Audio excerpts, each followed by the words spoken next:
여러분, 오늘 우리에게 주시는 하나님의 말씀의 주제는 인내입니다. 언제 우리가 인내를 잘 못하는가? 일반적인 우리 일상적인 삶에서 가장 인내하지 못할 때가 언젠가 보면 자동차 운전할 때 보면 참 인내를 못해요, 사람들이. 제가 아는 한국에 장로님이 계시는데 지금은 연세가 좀 들었지만 그 당시에는 젊으셨어요. 한 40대 한 중반쯤 되시는 장로님.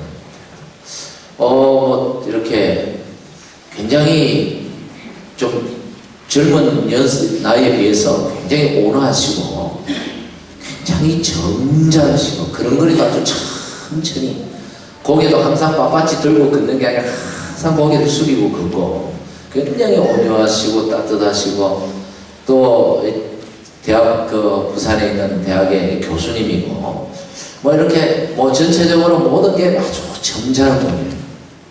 천천히 뭐든 급할 게 없는 분이에요. 근데 어느 날 교회 마당에 서 있는데 차 한 대가 주차장에서 나오더니 휙휙휙 하고 막 가더라고. 누구 차고 봤더니 그 장로님 차고요. 야, 사람 모르겠대요. 사람은 차 운전하는 걸 봐야 그 사람의 본색을 알 수 있는 거야. 차는 다 모든 부분에서 굉장히 점잖고 그런 분이 차는 얼마나 과격하고 휙휙 그렇게 참지 못하고 그런 것을 보면서 사람들이 다 비슷한 것 같아요. 저도 그렇고 저도 좀 안 그런데 차만 몰면 좀 이상해요. 그래서 가끔 딱지도 끄이고 목사가 딱지 끄이니까 할 말이 없더라고요. 성숙한 사람과 미성숙한 사람을 구별하는 기준이 여러 가지가 있겠습니다만은 그 중에 하나가 인내라고 합니다. 그래서 인내를 잘하는 분이 성숙한 분이고 교회에서도 신앙적으로도 잘 참는 분이 신앙이 좋은 분이에요. 뭐든 어쨌든 뭔 말을 들어도 좀 먼 일이 있어도 좀 못 볼 꼴을 봐도 좀 잘 기도하면서 참아내는 분이 뭐라 해도 신앙이 좋은 분이라고 저는 그렇게 믿습니다. 우리가 때때로 참지 못해서 분노하게 되고 말을 참지 못해서 절제하지 못해서 요즘 큐티 야고보스가 말에 대해서 굉장히 많이 얘기하잖아요. 상처도 주고 싸움이 붙고 해서 어려움을 당할 때가 돌았으면 후회할 때가 얼마나 자주 있습니까? 어떤 분이 직장 생활을 참 잘했어요. 잘 나간다는 표현이 맞는지 모르겠지만 하여튼 잘 나가시는 분이었어요. 그런데 자기 스스로도 그렇게 생각하고 나는 능력이 있고 아주 인기 있는 그런 사원이라고 생각하고 그렇게 생각했는데 상사하고 트러블이 생겨가지고 문제가 생겨서 그걸 참지를 못하고 꼭 그런 상사가 한 사람씩 있거든요. 꼭 그런 분이 있어요. 꼭 다 좋을 수는 없는데 그걸 못 참고 내가 뭐 이 회사 아니면 내가 뭐 어디 다닐 데가 없는 줄은 하고 확 집어치우고 나왔어요. 자기 생각에는 한 3개월만 집에서 좀 휴가처럼 지내면 더 좋은 회사에 더 좋은 연봉으로 들어갈 수 있을 거라고 생각을 했었는데 제가 그때 만났을 때 2년 동안 오라는 데도 없고 갈 데도 없고 그렇게 집에서 나오지도 않고 있는 분을 제가 한국에서 봤어요. 여러분, 이게 조금만 참으면 되는데 참지 못하고 결국은 그걸로 인하여 큰 낭패를 보는 경우들이 우리가 살아가면서 종종 있어요. 신앙도 마찬가지예요. 모세가 이스라엘 백성들을 출애굽시켜서 하나님이 약속하신 가나안 땅으로 인도하는 그 귀한 사명을 맡아서 그 한 40년 가까이 잘 참았습니다. 그렇게 은혜도 모르고 분수도 모르고 아주 못된 그 이스라엘 사람들 그렇게 은혜 받을 때는 좋다고 호호하다가 조금만 뭐가 틀어지면 짜증을 부리고 화를 내고 돌을 들고 막 치려고 그러고 잘 참았어요. 모세가 정말 수십 년을 잘 참았는데 가나안 입구에서 그만 못 참았어요. 도저히 참을 수가 없었던 모양이에요. 하나님 그 한 번쯤만 봐주시지.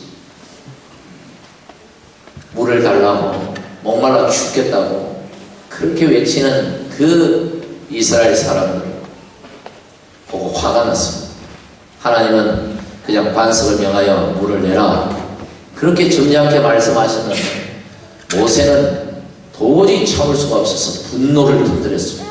지팡이로 반석을 내치면서 그것도 한 번도 아니고 두 번이나 내리치면서 많이 먹어라 많이 마셔라 속된 표현을 썼습니다.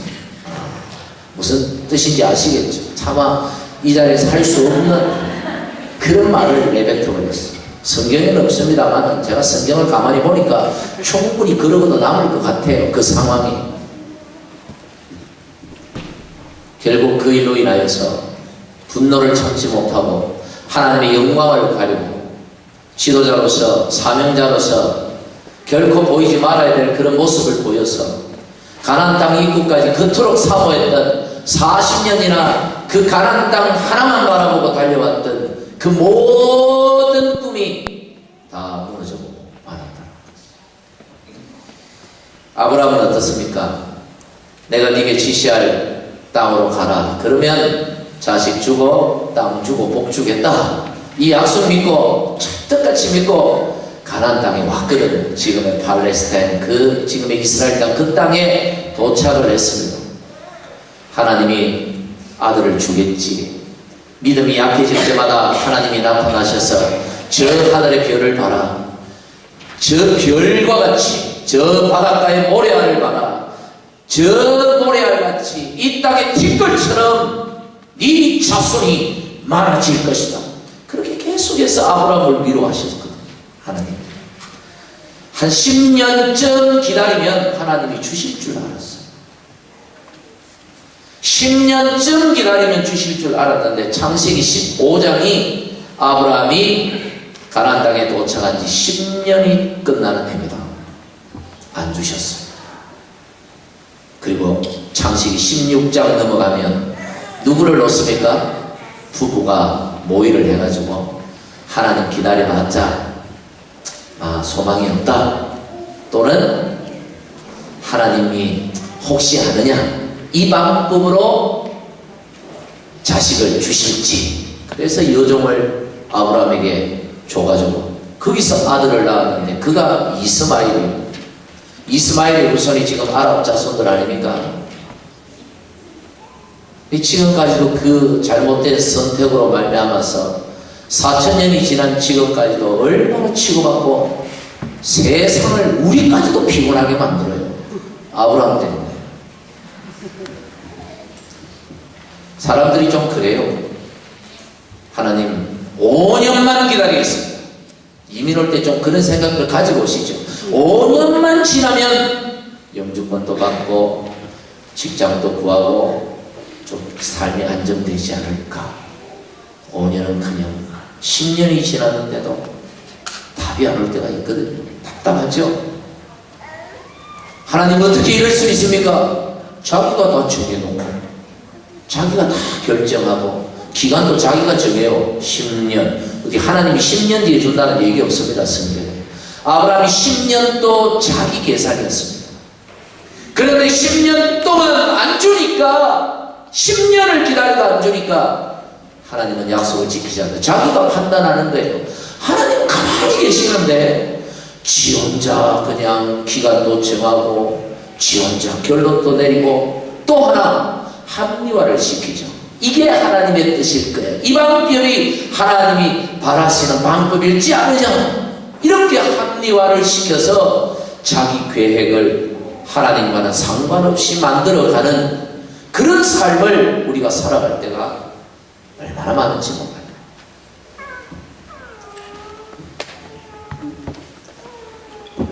저도 요즘 이 건축을 앞두고 고민이 참 많았습니다. 이제 고민 안 합니다. 이제 하나님께 사실 목사가 설교하면서 염려하지 마라, 걱정하지 마라, 기도해라 그렇게 하면서 정작 저 자신은 막 염려하고 걱정하고 기도하는 그런 제 모습을 보거든요. 사실 그게 뭐 제가 전한 게 제 말이 아니고 다 하나님 말씀이니까 뭐 틀린 것도 아니에요. 저는 하나님 말씀을 전했지 뭐 제 생각을 전한 게 아니니까. 저하고 하나님 말씀하고 다를 수 있거든요 또. 그런데 그럴 때마다 못났다, 내가 믿음이 없구나, 이런 생각을 하면서 특별히 이번에도 혹시나 내 욕심이 앞서서 하나님의 방법을 그르치면 어떡할까? 돈 때문에 돈만 생각하다가 하나님이 주시는 꿈을 저버리면 어떡할까? 많이 기도하고 많이 고민하고 그래서 최선을 다했음에도 이것이 하나님의 최선이 아니면 어떡할까? 이런 이 걱정들이 사실은 찾아오더라고요.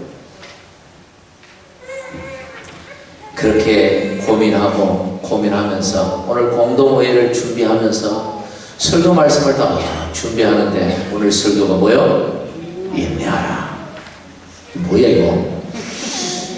제가 지금 큐티 매일 성경에 있는 그 본문을 가지고 주일 설교를 합니다. 목요일도 마찬가지고 새벽 기도회도 마찬가지고 큐티 본문을 따라서 설교를 합니다. 제가 본문을 선택하지 않아요. 편한 점은 있긴 있습니다. 요번 주에 뭘 전할까 막 기도하고 고민 안 해도 되고 그냥 정해진 말씀을 하고 이번 주는 이거구나, 다음 주는 이거구나. 그래서 뭐 미리 한 달 전 끝까지 다 묵상하고 그냥 그렇게 하니까 어떻게 보니까 설교 준비하는 게 조금 더 편해진 건 사실이에요. 하지만 원치 않는 본문이 나올 때가 있거든요. 원치 않는 본문에 이게 표현이 좀 죄송합니다. 원치 않는 본문이 하면 제가 생각하고 있던 거하고는 완전히 다른 말씀이 나올 때가 있고 이럴 때는 너무 괴로울 때가 있어요. 조만간 그 본문이 닥쳐오는데 제가 그 설교를 어떻게 해야 하고 지금도 마음에 고민하고 있어요. 어쨌든 오늘 본문이 인내하라. 길이 참고 기다리라. 인내하는 자는 복되다. 이런 말씀을 주시는데 이것이 우연이 아님을 저는 믿습니다.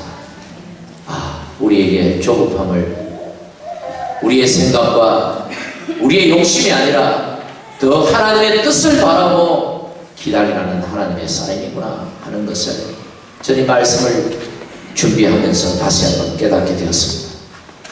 여러분, 우리가 하나님의 때를 분별하고 충분히 인내하며 기도하며 하나님의 일을 합당하게 진행할 수 있도록 여러분 그렇게 기도해 주시기를 간절히 바랍니다.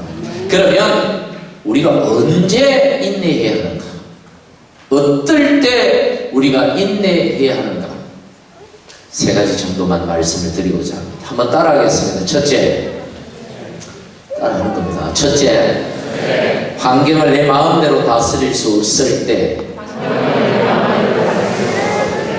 여러분, 우리가 언제 인내를 해야 하느냐 하면 내가 처한 환경을 내 마음대로 어떻게 해볼 수 없을 때 그때는 인내할 수밖에 없다는 것입니다.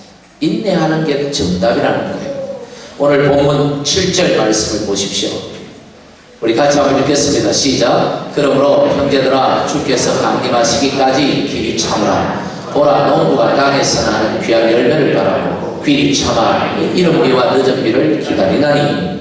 농부에게 필요한 것은요, 인내입니다. 요즘은 워낙 기술이 발달이 되어서 참 여러가지 방법으로 농사를 지을 수 있지만 제가 어릴 때만 해도 저희 부모님이 농사를 지금도 짓고 계셔요. 부모님이 농사를 짓고 저희 집에 이제 과수원도 좀 있고 지금은 없습니다만 그때 어릴 때 과수원도 좀 있고 농사도 좀 짓고 소도 좀 키우고 그러면요 방학이 없어요. 저는 토요일이 없어요. 주말이 없어요. 시간만 나면 부모님을 도와야 되는 거예요. 뭐 일손이 있습니까? 도와드려야 되겠죠. 그러니까 또 여름에 과수원에 복숭아가 왜 그렇게 매일매일 잘 있는지 아침마다 복숭아를 보면서 짜증이 나는 거야. 이런 복숭아에다. 여러분, 농부는요, 옛날에 그 천수담이라고 있었어요. 천수담은 하늘에서 비가 와야만 농사를 지을 수 있는 그 논을 천수담이라고 그러는데, 하늘만 쳐다보고 있는 겁니다. 자기가 어떻게 비를 내릴 수 있는 게 아니잖아요. 여기에 이른비라는 것은 이 이스라엘 땅은, 그 지방은 가을에 농사를 짓습니다. 그리고 봄에 수확을 거두어요. 우리 보리라든지 밀이라든지 그런 게 그렇죠. 그래서 이른비는 보통 10월 초에 오는 비가 이른비예요. 늦은 비는 3월 말에서 4월 초에 오는 비가 늦은 비예요. 이른 비가 와서 땅을 적셔줘야 곡식을 심어요. 늦은 비가 와야 곡식이 알을 연결해 줍니다. 이게 안 오면 그의 농사는 망치게 되는 것입니다.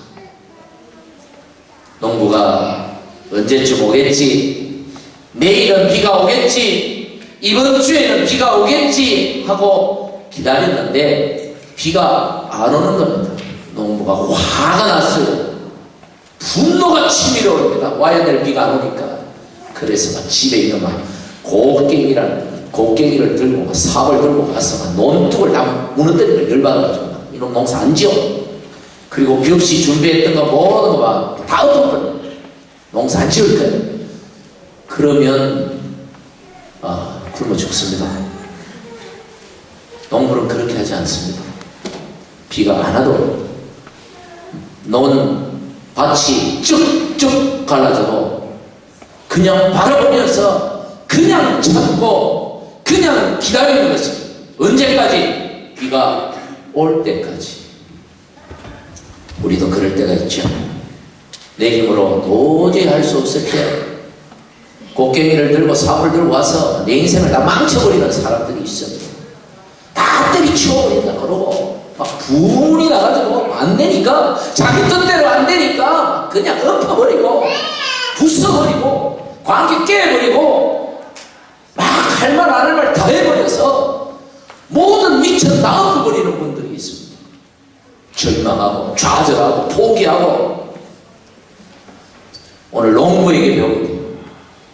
그런 상황이 오더라도 우리는 그저 하늘에서 비를 바라는 농부처럼 하나님이 은혜를 베풀어 주실 그때까지, 하나님께서 나에게 도움의 손을 내밀어 주실 때까지 하늘을 바라보고 기도하며 기다리는 것. 이것이 오늘 야고보를 통하여 주시는 하나님의 첫 번째 메시지입니다. 할렐루야. 두 번째, 우리가 언제 인내를 해야 되는가? 두 번째, 한번 따라합니다. 사람들로 인하여 고통을 겪을 때, 상황이나 이런 환경을 견디는 것보다 더 힘들 때가 언제냐면, 사람들에게 배신당할 때, 믿었던 사람이 실망을 안겨줄 때, 기대했던 사람이 기대에 전혀 미치지를 못할 때, 이럴 때 그 마음에 뭐가 오느냐? 분노가 치밀어 오르죠. 어떻게 그럴 수 있느냐? 자녀들을 향한 부모의 분노, 남편과 아내를 향한 남편과 아내와 남편의 분노들이, 친구 향한, 믿었던 동료가, 믿었던 성도가 그럴 때 우리는 거기에 대한 분노가 막 치밀어 올라서 이걸 어떻게 해야 될지 몰라가지고 막 엎어버리는 경우들이 있어요. 그럴 때 누구에게 배워야 되느냐면, 오늘 10절에 보니까 누구에게 배우라고 그랬어요? 시작. 형제들아, 주의 이름으로 말한 선지자들을 고난과 오랜 참음의 본으로 삼아. 선지자들에게 배우라는 거예요. 여러분, 선지자는 말은 그 당시, 오래전 당시 하나님의 말씀을 하나님의 백성들에게 전달하는 사람들이었습니다. 대표적인 인물이 예레미야 같은 사람입니다.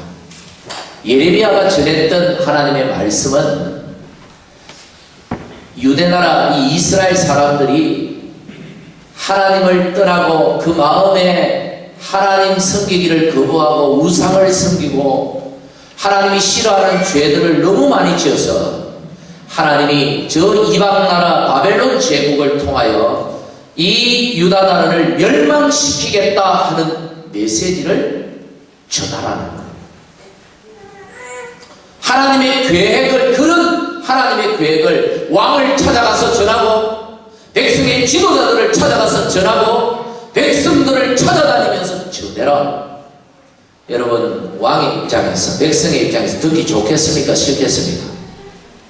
싫지요. 좋은 소리도 여러 번 하면 잔소리가 되는데 이 듣기 싫은 이런 소리를 매일같이 듣고 있자니 얼마나 열받겠습니까? 왕의 입장에서는 나라의 이런 사기를 떨어뜨리고 나라의 그런 민심을 문란하게 만드는 군대의 군기를 무너뜨리는 그런 역적 행위를 예레미야가 하고 있다고 판단할 수밖에 없는 그런 상황이었습니다. 그래서 체포해서 옥에 가두고 깊은 웅덩이에 빠뜨려서 먹을 것도 주지 않고 고통을 당하게 하고 때리고 핍박을 했던 것이죠.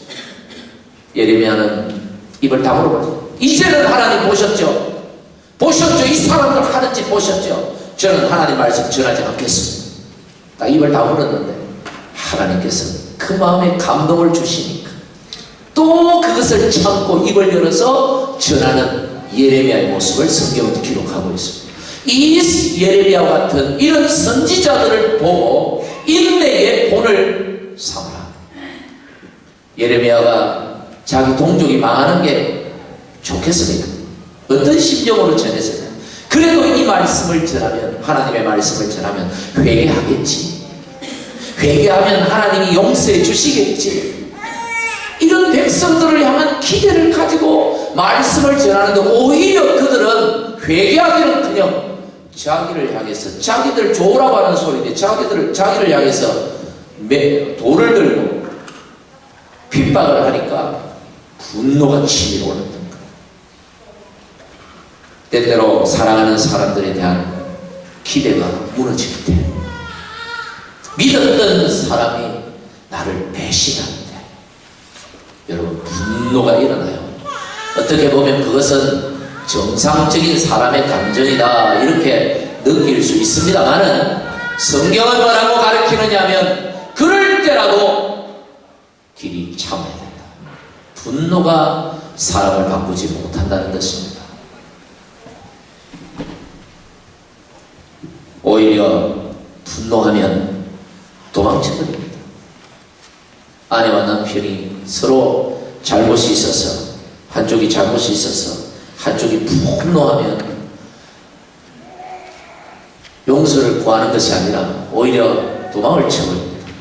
자식이 기대를 많이 했는데 부모의 기대에 못 미쳐서 부모가 분노를 하면 자식이 엄마 아빠 다시는 그러지 않겠습니다.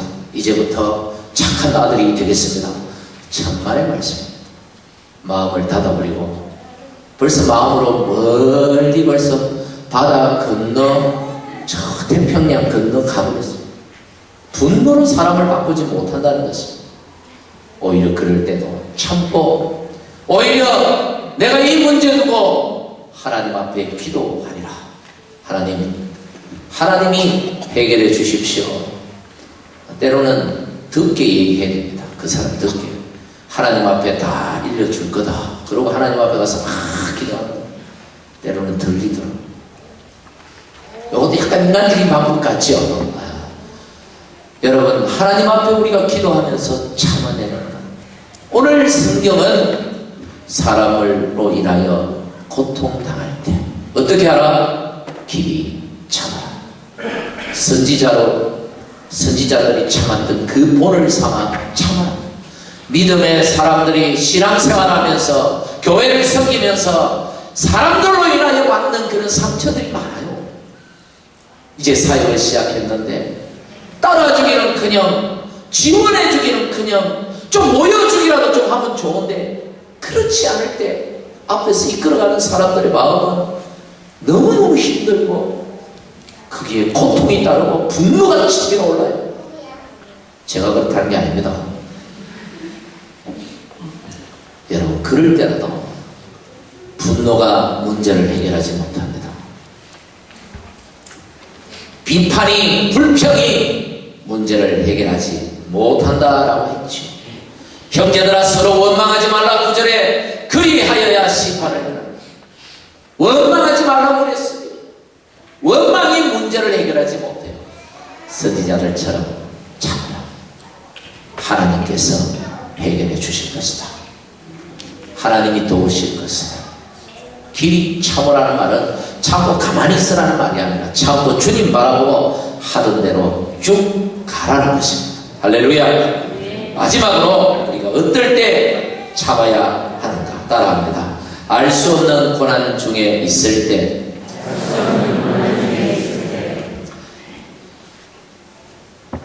11절에 보면 욥이라는 사람이 등장합니다.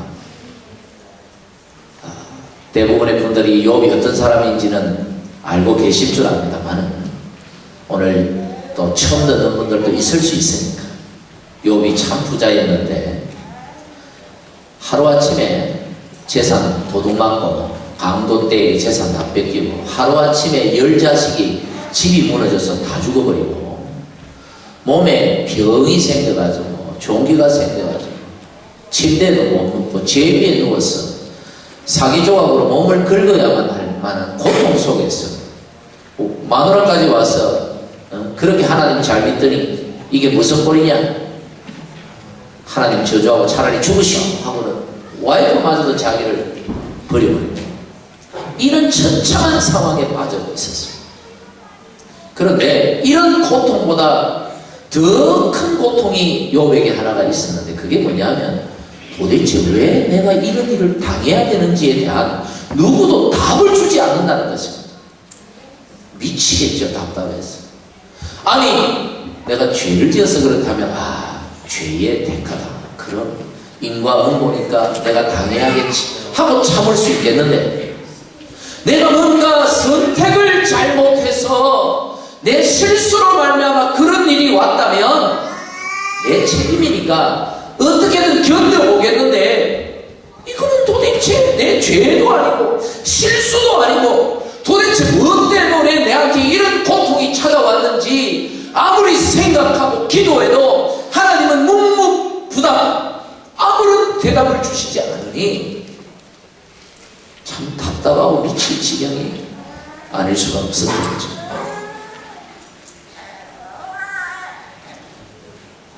이럴 때 욥처럼 이런 일을 당할 때 우리에게도 그런 일이 있을 수 있거든요.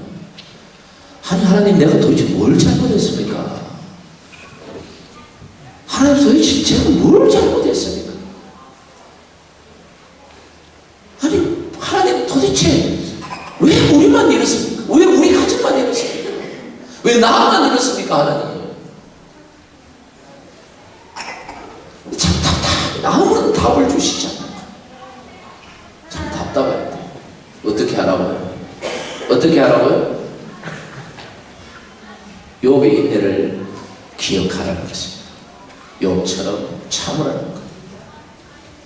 때가 되면 알게 될 거다. 그 뒤에 하나님이 주신 결말을 들었다. 하나님이 어떤 결말을 주셨는지 아시죠? 따블의 복을 받았습니다.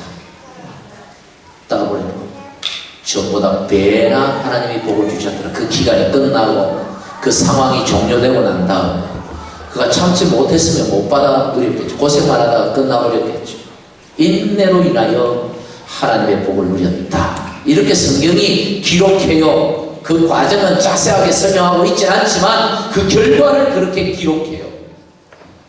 때때로 우리가 지금 왜 그런지는 모르지만 시간이 많이 지나고 나면 분명히 오늘의 문제에 대한 답을 하나님이 주실 겁니다. 할렐루야.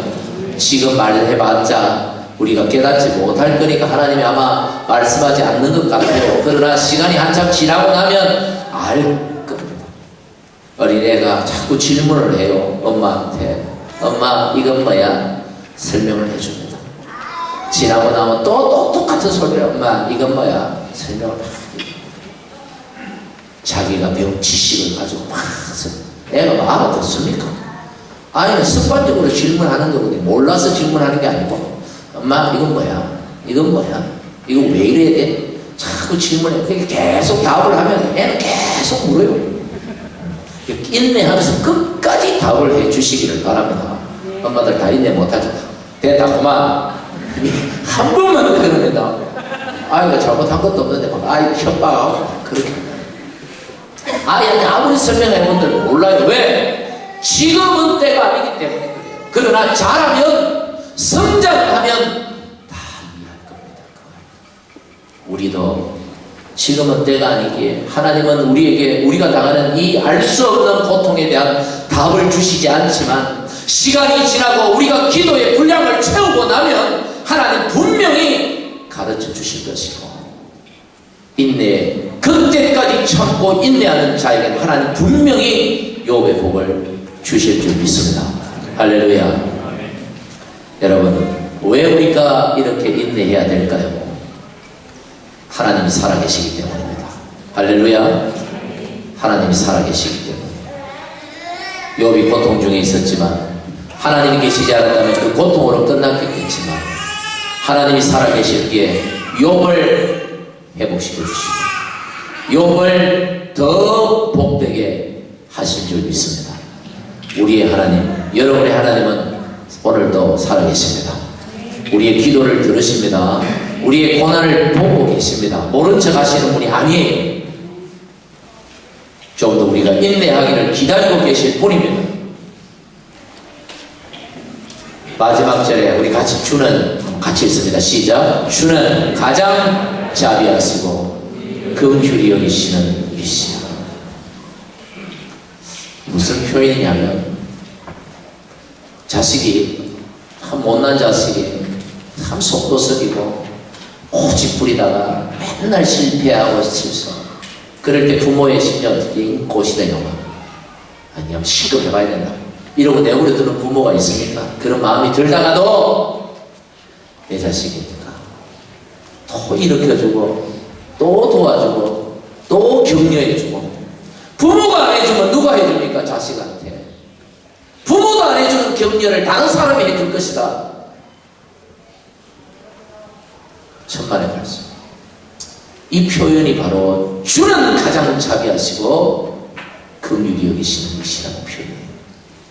우리의 부모같이, 나의 어머니같이, 아버지같이 우리의 힘든 부분, 고통스러운 현장에 오셔서 우리를 다시 일으켜주시고 세워주시고 회복시켜주시고 우리의 길을 선하게 이끌어주실 분이 하나님이시기 때문에, 그런 환경이 내 마음대로 할 수 없을 때, 환경을 내가 어떻게 해볼 수 없을 때, 때때로 사람 때문에 고통당할 때, 알 수 없는 고난 중에 있을 때에도 끝까지 기도하면서 기대를 포기하지 말고, 꿈을 포기하지 말고 오래 참아 반드시 아름다운 결과를 주실 것이다. 오늘 이것이 저와 여러분에게 주시는 하나님의 메시지인 줄 믿습니다. 오늘 이 말씀을 우리 붙들고 우리 같이 기도합시다. 하나님, 환경을 어떻게 해볼 수 없을 때, 내 마음대로 안 될 때, 사람으로 인하여 고통당할 때, 알 수 없는 고난 중에 있을 때, 꿈을 내버리고 포기해버리고 절망하고 좌절하지 않도록 하나님 나를 붙들어 주시고, 우리의 가족을 붙들어 주시고, 우리의 새 가족들을 붙들어 주시고, 우리 교회를 붙들어 주시옵소서. 주는 가장 자비하시고 긍휼히 여기시는 분이라 하시는데, 우리에게 이 소망, 이 믿음을 더욱 부어 주시옵소서. 우리 같이 한번 한 목소리로 기도합시다. 하나님 아버지 감사합니다. 아버지 하나님, 아버지 하나님, 우리가 환경을 내 마음대로 냈던 대로 해볼 수 없습니다. 사람들로 인하여 고통당할 때, 할 수 없는 고통 중에 있습니다. 꿈을 포기하고 좌절하고 절망하고 낙담하고, 하나님 그렇게 하나님 넘어지지 않도록 우리를 붙들어 주시고 주는 가장 자비하시고 긍휼히 여기시는 이심을 믿고 믿음으로 기대하며 인내함으로 하나님 앞에 나갈 수 있도록 저희를 축복해 주시옵소서. 예수님 이름으로 기도하옵나이다. 아멘.